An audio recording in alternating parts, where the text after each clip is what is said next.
Hello everybody, this is Amitabh Bachchan and I'm privileged to have Nag Ashwin here, the director of Kalki. Full privilege. And it's 8 o'clock in the morning here in Mumbai. And I've just come back at about 3 in the morning after seeing Kalki for the third time. And just cannot explain the wonder and the experience that all my friends, we watched the film again. And so I thought that there are many aspects of the film, Nagi, which a lot of people put questions to. And in my mind also there is a lot that comes to me when I think about Kalki. Explain not just to me but to the audience in general how you thought of.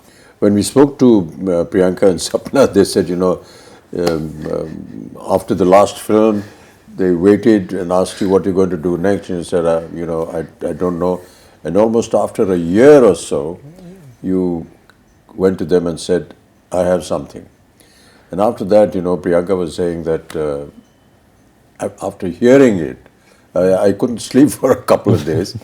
And then she rang up Sapna and said, we have to start getting to work on this. So, what went through your mind and how did you conceive this? To be very honest, sir, I thought this story would be probably one of the last films I'll ever make. I thought this would be my retirement film. But and we won't let you do that. Yeah, and I had like a smaller story, maybe something that was not as ambitious as this that I wanted to start off with, and somewhere along the way, like those few months after Mahanati, I was coming across either articles or like some sort of videos about the Chiranjeevis or about some sort of a Mahabharata connect, and I was even seeing some articles where I was seeing that maybe some production houses in Bollywood were starting to think about Mahabharata or Ramayana and all of that at that time, and I had this story, I had a germ of this story already by then, and I was like, okay, so maybe it's time to bring this out of hibernation. And I took it out and I started living with it for a few weeks, and I realized that the energy that it would probably require to bring this to life and to bring it in front of people was something that I probably had now. And I don't think, to be honest, me, Swapna or Priyanka fully knew what we were getting into when we had that first narration. That's what they also said, they suddenly realized, oh my God, we need to start working on this now if this concept and this dream has to fructify. Yeah, we started with one concept artist and we thought, we'll conceptualize the main sequences of the film. But as we kept going deeper into that rabbit hole, so to speak, we realized every single thing had to be conceptualized and every single thing had to be built, and we realized it needed an army. Yeah. You showed me a photograph of Ashwatthama, who has aged and is now fighting Bhairava. Yeah. Fighting Bhairava. And for someone to have had that kind of a visual in mind, and then to be told about the title, Kalki, and 2898 AD, and I couldn't understand that. So, maybe you could explain for the benefit of the audience. Core of the story was the first scene in a way. So 6,000 years after the death of Krishna. Which is what comes in the subtitle. Yeah. So 6,000 years have passed ever since Krishna gave the shrap to Ashwatthama. So 6,000 years after when Krishna is said to have left his body was 3,102 BC. So to speak. So exactly that would lead up to 2898. The story of Ashwatthama happens after the 18 days of the Kurukshetra. Yeah. It happens at the very end, like after the victory, after everything. This is probably 18 days of the war for Kurukshetra. After the 18 days of the war, this is the last thing that happens in the Mahabharata, so to speak. The most important confrontation between the Pandavas and the last Kaurava, so to speak. Yeah. So I felt that this was the ending of this story, sort of, but it's also the beginning of another story. Yes. and it doesn't finish. Like I feel it's not finished. We just, even in the Mahabharata, for what I have read, it just is like Ashwatthama is cursed and he walks into the woods. Like he leaves Krishna and Bhima and everybody aside and he walks into the woods. We don't know what happened to him. So that's like a starting of a story. Now I wanted to know, like, if this man is cursed and he has been witnessing this entire Kali Yuga, like that's the most interesting thought process, like, because he is this ultimate warrior but he's not interfering in the events of the Kali Yuga because he has a larger purpose. So I felt that it was audacious in a way for me to attempt to think that I'm finishing something that was left in the Mahabharata, but I was like, nobody's done it yet, so let's give it a shot. Yes. But why did you think like this, that I want to know what happened after that? Because in a sense, the Mahabharata ended at the end of the war after 18 days. Krishna gives this curse to Ashwatthama, end of matter. Yeah. But you said you thought, okay, what happened after that?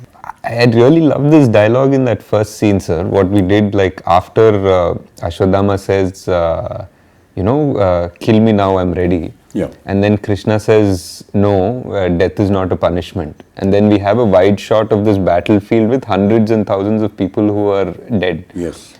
And that, for me, even when I was writing it, that just felt like it had a deeper meaning. It feels like, Mahabharata has killed millions of people, but Krishna right now is standing there and saying, death is not your punishment, having to live is your punishment. That just meant like maybe there is a whole karmic level to this whole thing. Mm-hmm. And for Ashwatthama also, I felt that anger, like though he was very cruel in that particular moment, that anger was justified because he just felt that his father was killed very unjustly. And his father was a great warrior and he was killed in the most unjust way. So his anger was justified in his own way. So now his redemption is also very justified. But we never know if that redemption ever comes, because it's not like Ashwatthama is always been evil or something like that. He's actually a very noble warrior. He's meant to be an avatar of Shiva. People say like Drona prayed to Shiva to get a rupam of Shiva as his child, and that's how Ashwatthama was born. There's a beautiful, beautiful couple of pages in the Mahabharata that shows before Ashwatthama enters the Pandava camp to massacre the rest of the Pandava army. He sort of, Krishna had put out a barrier. He had put out like his magic in a way. He's put like the biggest celestial guardians around the camp, and he went back to the kingdom, and Ashwa came and he realized he can't cross those celestial guardians, and for that one time he became like a Rudra Roop, like he became Shiva. He entered one pyre and he came out like Shiva, and this Kripacharya watching this, and he became so scared, like he actually ran away from that scene because Ashwatthama was so terrible and so magnificent. So that character always intrigued me. Like you can't have an avatar of Shiva who is the greatest, is the son of the greatest warrior, and not know how his story ended. So that was the point of evolution of the idea and thought of how to continue with this. Yeah. And he wasn't also like the most popular Mahabharata character, because from what we've usually exposed to in serials or books or anything, we know about the main ones. We rarely know much about Ashwatthama, but I feel he was multiple times capable of destroying the Pandava army if not for Krishna. Like there were astras that only he could use, and only Krishna knew how to stop them. After 6,000 years. Yeah. You hear the words of Krishna saying, that when there is no water in the Ganges. And these were all very symbolic but very pertinent little things that kept coming up. How did you conceive that the futuristic world 6,000 years from now is going to be looking like this? There were a lot of things that we tried to extrapolate, sir. Like, for example, there is massive drought now. There is clean air is already such a problem in so many places in China or even Delhi for that matter.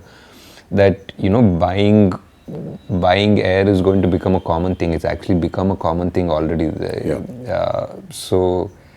And the fact that physical currency is not going to exist has already happened. So a lot of things that when we started writing we thought were very futuristic have already happened by the time the film released.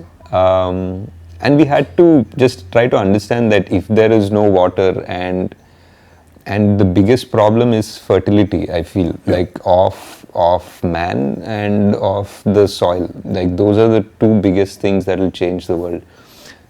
If human beings suddenly become infertile to a certain level, we just have barely 100 years before we go extinct, in a way. And if the soil stops being kind to us and it becomes dead in a way, then how much synthetic food are you going to develop, and how will that society be that lives only on synthetic food? So those are the two big things we tried to explore, though we didn't have time to really get into the details of it, but that was the thought process. During the portion when they were designing all this, were there any questions that ever arose in your mind? Multiple, sir. There were because like almost everything, because when you're trying to design a whole world with an ecosystem, with an economy, with all of that, there'll be so many contradictions.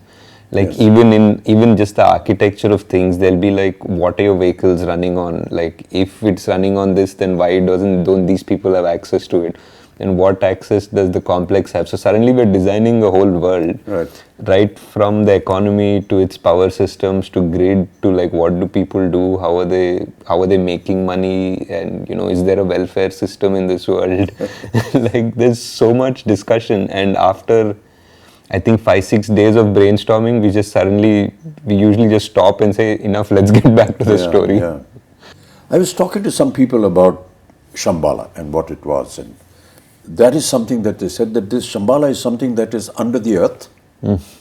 It's there in the Buddhist thought process. I personally felt that there is a scene when Mariam comes forward before she sings that song, to that circular that design, mandala, which I don't know whether I'm correct in saying that, but it's a very Buddhist. So is that what went through your mind? It was, sir. I think the idea of Shambala is something that is very similar to our culture and Buddhist culture, even Persian culture. They have different names for it. And I felt that it's very interesting that all of them have names somewhat similar also. Somebody calls it Shangri-La, somebody calls it Shambala, and all of them say that it's a place where people are going to sort of retreat to in the Kali Yuga, when adharma becomes so much more outside, and that's where the avatar will come, the savior will come, so to speak. So I felt it's very interesting that so many cultures have the same idea. And the idea of the symbols in Shambala was like a mix between the chakras that we have, the Sri Chakra and all of that, combined with the mandalas that Tibetans have, which are so similar. So that was that. We just wanted to find, I think in the production design discussions that we were having, we were always trying to see like how culture would be amalgamated in 6,000 years. It wouldn't be like sharp lines between cultures and traditions. Things would probably get merged a bit. But it's, it amazes me how one person's brain could have designed and thought of all these things. I couldn't have, sir. There was a production designer, Nitin Zihani. We had multiple meetings. We have a concept design team which is really good. They're from Jaipur, fully Indian, like Immortal Collective. We had an in-house storyboard artist, Venu. I mean, for a movie like this, I would say that we probably required a bigger team, but the team that we had was fully on board, and everyone was constantly ideating. I mean, I definitely had to okay the final aesthetic, and I would guide them and direct them the way it had to go. But if not for the concept designers and Nitin's brain also, this wouldn't have come out the way it has. Kamal, that day when we had a general, when we were talking to the rest of the guys, he said something very nice. What was the idea of the complex? The idea of the complex was, it was like everything is there. It's beautiful. It feels like heaven. You know, there's water. It feels like, you know, animals are frolicking happily, and it's clean air and all of that. But there's something that feels unnatural about it as well. There's something that doesn't feel real, and it doesn't feel it belongs there. So it was that aspiration of man. I feel that when you go to the complex in the film, there is this idea that you need 1,000,000 units to enter the complex. Yeah. In this world. That idea was like a creative idea of yours. Yeah, it was a creative idea. It was something to give a goal to Prabhas's character, and everybody in that world needed. They basically were working around that goal. They wanted to make 1,000,000 units to get into the complex. But my idea was that you can't make 1,000,000 units by being straightforward. The complex wants you to backstab each other. The complex wants you to fight amongst each other to make that 1,000,000 units, and they're just going to be at peace because these people are never going to unite. That is what is happening in Kali Yuga, you know. Yeah. This whole backstabbing and everything, you know, everyone wants to grab and go on to the top, you know. Correct. That famous story about all of us, you know, we're all like cockroaches and everyone wants to go up, and reach the top of the lid of the bottle where they're in. So, you are catering to an audience, and there are many portions which, which I felt, you know, as somebody who's been in the film industry, could understand that, okay, we are playing to the gallery. Yeah. This is Prabhas. For sure. This is a Telugu film. And Prabhas is, you know, is Telugu. And you have to understand that he's massive, and he's godlike there. So many elements which a lot of people felt in the first half, because of its length and so on and so forth. At times they were not able to understand, or saying, you know, come on, let's get on with the story. But the fact is that it's like an intro to the hero of the film, but not just the hero of the film, but also the hero for the Telugu-speaking nation.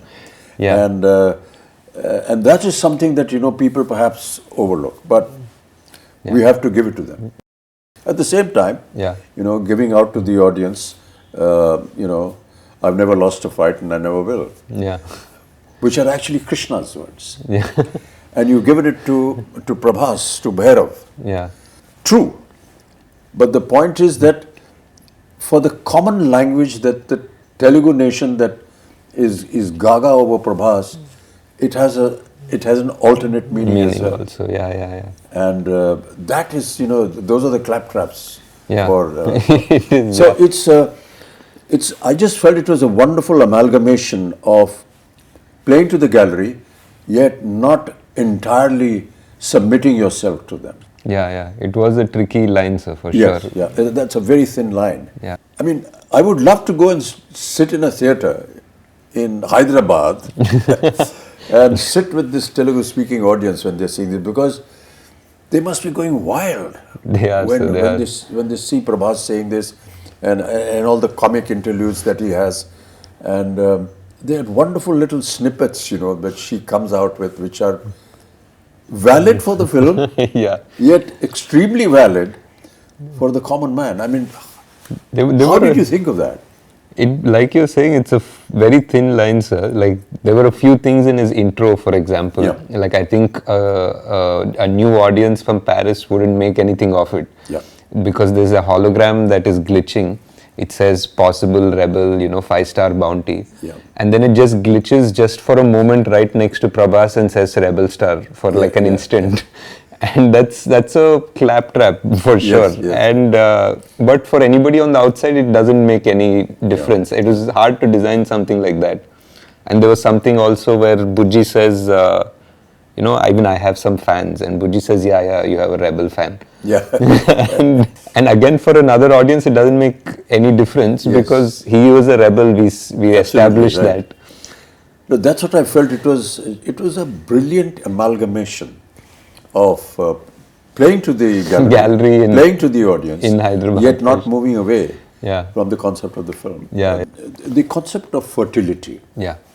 Was that a story imagination, or is there some kind of a link It was a bit of a story imagination, sir. It felt like in the Kali Yuga, like what is the last thing that can be taken away from us is the gift of life. You know, people's morality and this and that and everything. And the last thing that would die is the actual gift of life, like whether it is food or whether it is the chance that we procreate and make and continue our species. So just the fact that you know, that there was a dialogue which said that I will be born in the last womb of the Kali Yuga. So that was there in one of the earlier drafts, and it felt like that was the most dramatic way to introduce our savior. Yeah.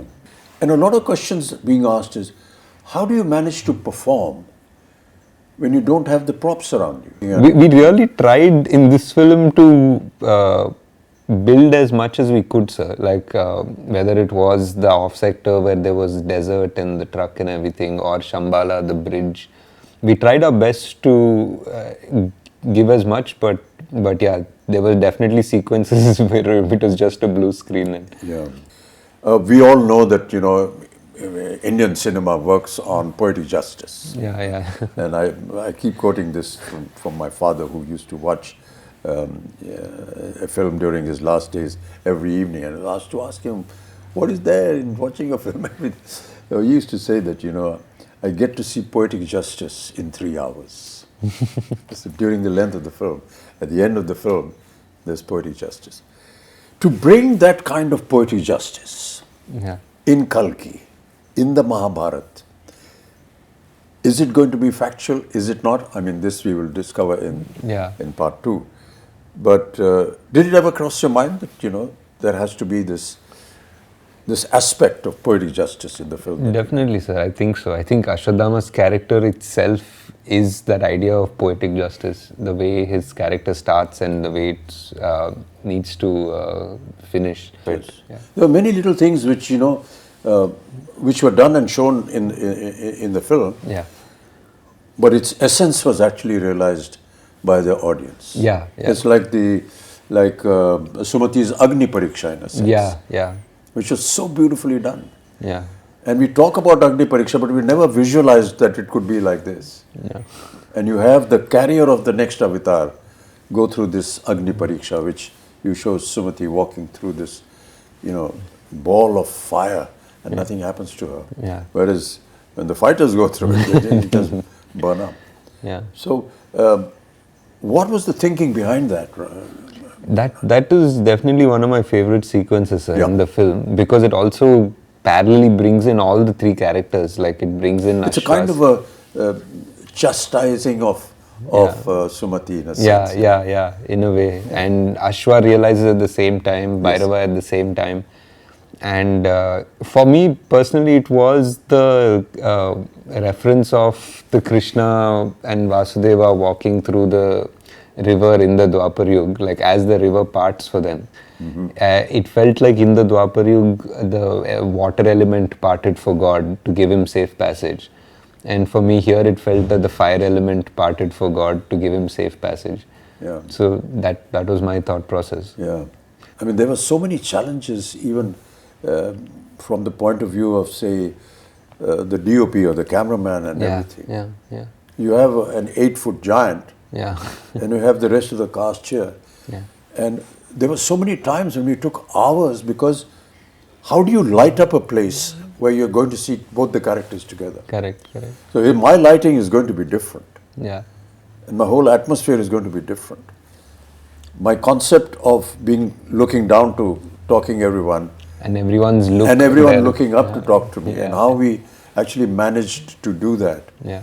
You know, there were times when I was having this little stick poking out from behind me and saying, my face is not here, it's somewhere up there. And it was quite amusing, but how wonderfully it all sort of... It all came together. Like how many times we had to do each shot 3 times or 4 times. Yes. Yeah.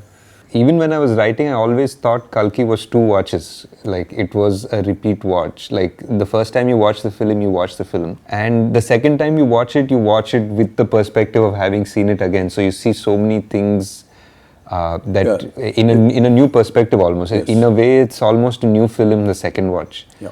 So I always felt it was a to-watch movie at the least, and it's great because I think we went for the evening show, like all of us, to see it, and on the first day, and by the evening show there were people who already knew the dialogue, so they were already watching it the second time. Yeah, I finished seeing it for the third time last night. I'd really like you to just kind of summarize the whole experience before we end up talking. Yeah. Because we could just carry on, you know. For a long time, yes, sir. I think for me, it was just, it was a dream definitely to put together this world and all of the influences and the stories that I've loved, and putting it together in a world in a coherent and an understandable and enjoyable way. And to see now today that that dream has come true and people are actually agreeing to watch such a film and love such a film and accept it. It's not just, I think, just for us as a team that's been working on it for 3 years and the actors that have put in so much time to do it. It's not just a win for us, I feel. I feel it's a win for the industry in a way, because like producers, actors, directors, writers now have a validation that they can think differently. Now they have a validation that they can greenlight projects which probably wouldn't have, because now there's a Kalki. Now there's a Kalki, a producer will listen to a story that is a mytho or a fantasy or something, and an actor will be okay to greenlight a script. So I think we have moved forward in the right direction, and I'm very glad that Kalki was able to do something to have that change happen. I just wanted to, I mean, we won't get a chance as often, so I just wanted to ask what in the scenes that you've done, like what were your favorite scenes in the film?